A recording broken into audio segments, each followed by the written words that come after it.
Lihat baik-baik ya, ini janji Allah. Kalau ada hidayat yang berjanji, Anda boleh tinggalkan. Tapi kalau Allah yang berjanji, mustahil diingkari. Kata Allah, kalau ada orang mengerjakan amalan sebelum tiba dipanggil, apalagi dia bangun tahajud sebelum subuh, saya berikan 4 kemuliaan yang tidak pernah saya berikan pada orang selainnya. Subuh 4:07, Anda bangun jam 3, tahajud, istighfar, Anda dijamin oleh Allah saya berikan 4 keistimewaan yang tidak saya berikan walaupun kepada orang yang sholat tepat waktu, sholatnya khusyuk tapi nggak tahajud, nggak akan dikasih oleh Allah 4 hal ini. 1, lihat ini. Dan amalan ini nggak pernah ditinggalkan oleh para sahabat, baik yang birokrat, baik yang diplomat, juga para pengusaha. Perhatikan amalannya. Wa minal laili fatahajjad bih. Di antara sementara malam sebelum subuh bangun, tunaikan tahajud. Kalau Anda tunaikan tahajud, saya berikan 4 hal kata Allah. 1, asa ayyab'atsaka rabbuka maqaman mahmuda. Orang yang rajin tahajud, maka karirnya akan saya angkat, saya tempatkan di tempat pekerjaan yang lebih mulia. Orang yang rajin tahajud, kata Allah, saya akan angkat karirnya, ditempatkan di tempat terbaik sesuai dengan maslahat hidupnya. Anda nggak usah mengerjakan banyak hal. Karir naik, tidak bayar. Tenaga, tidak banyak. Harta, nggak keluar. Tenaga, tidak banyak. Pengetahuan dijaga. Kata Allah, Anda rajin tahajud, saya angkat ke tempat yang terbaik. Dengan posisi yang paling bagus.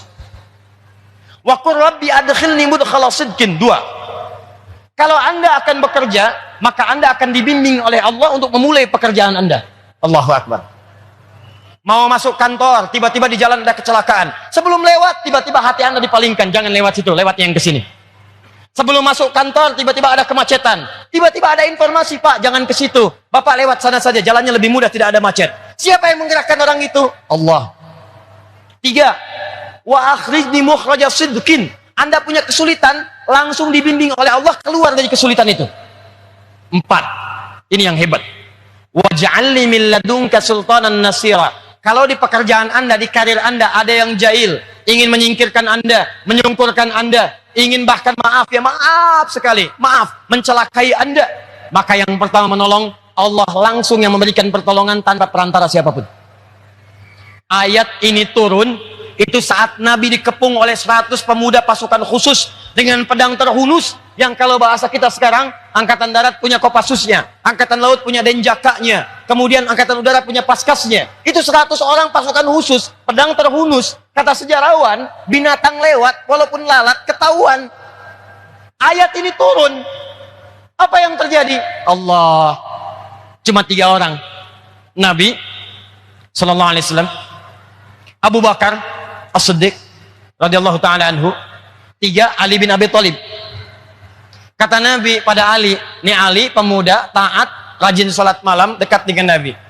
Ketaatannya dari Nabi gak pernah dibantah. Ali, kamu tidur di tempat tidur saya. Tempat tidur itu sasaran 100 pemuda, pedang terhunus, taruhannya nyawa. Tapi Ali mengatakan, bala ya Rasulullah, siap bertaruh dengan nyawanya. Tidak pernah terdengar dalam kitab sejarah Ali protes. Jangan saya Rasulullah, Abu Bakar aja yang tuaan dikit. Enggak. Abu Bakar, temani saya hijrah, siap ya Rasulullah. Temani saya hijrah, siap ya Rasulullah. Begitu akan berangkat, lihat turun ayat tadi. Begitu turun, waj'alni min ladunka sultanan nasira. Ditambah surat Yasin. Ditutup kemudian maaf pandangan mereka semua. 100 pemuda dibuat ngantuk, Nabi lenggok saja keluar tanpa pernah disadari oleh 100 orang itu. Dilindungi oleh Allah, dibebaskan bahkan dari jebakan-jebakan yang siap menghimpit beliau sallallahu alaihi wasallam. Apa amalan beliau sampai-sampai kemudian dijaga oleh Allah? Kata para ulama, bukan sekedar beliau nabi, tapi tingkat ketakwaannya kepada Allah begitu luar biasa. Buka hadis riwayat Al-Bukhari nomor hadis 2008, bagaimana tingkat tahajud Nabi kepada Allah Subhanahu wa taala.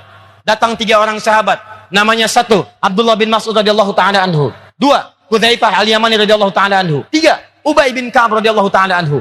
Datang semua pada Sayyidah Aisyah bertanya tentang cara tahajud Nabi sallallahu alaihi wasallam. Sa'alu Sayyidata Aisyah radhiyallahu taala anha, kaifa kanat salatun Nabi sallallahu alaihi wasallam?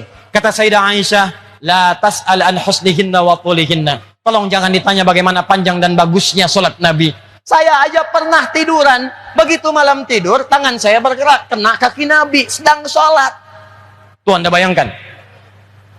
Ini pemimpin, kalau sedekah 100 unta, kalau infak tak terkira, kalau emas segera dibagi, di riwayatnya bahkan di riwayat sahabat Ibnu Abbas, Nabi itu kalau sedekah nggak terkalahkan oleh sahabat-sahabat yang lainnya.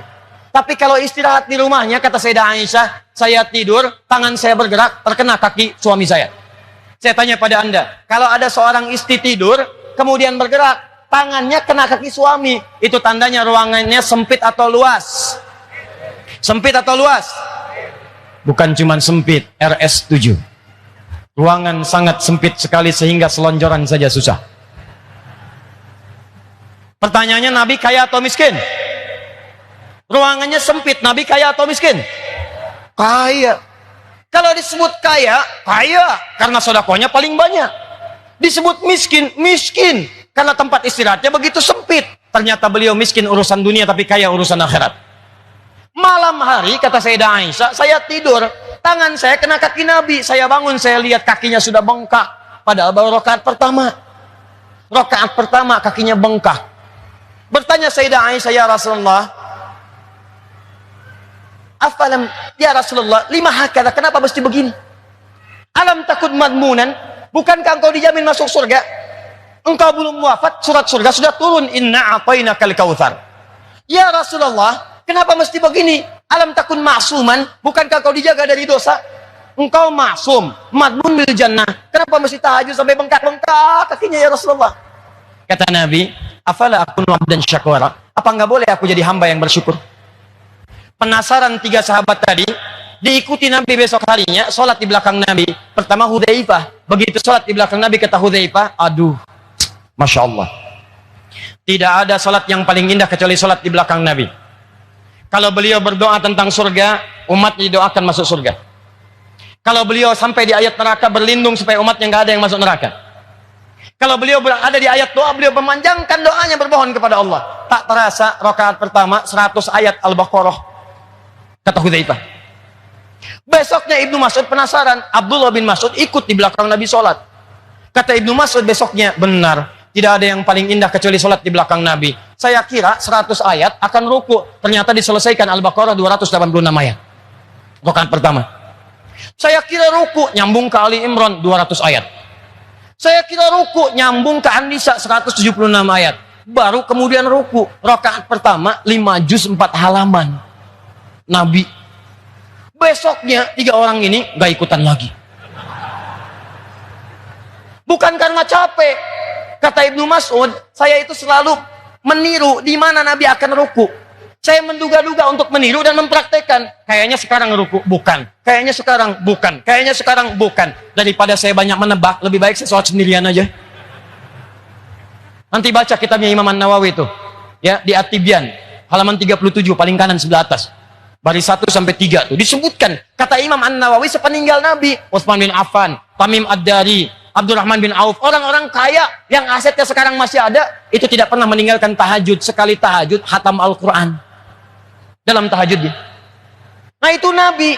Bagaimana Nabi dijaga oleh Allah, dibebaskan dari kejaran 100 pemuda tadi, dilindungi oleh Allah, disayang oleh Allah. Apa amalannya? Jangan dikira Nabi yang dijamin surga ini, surganya tingkat tinggi, Firdaus, tidak ada hisab, orangnya al-amin, masuk langsung ke surga. Apa dikira di dunia tidak beramal? Tidak. Tahajudnya sampai bengkak kakinya.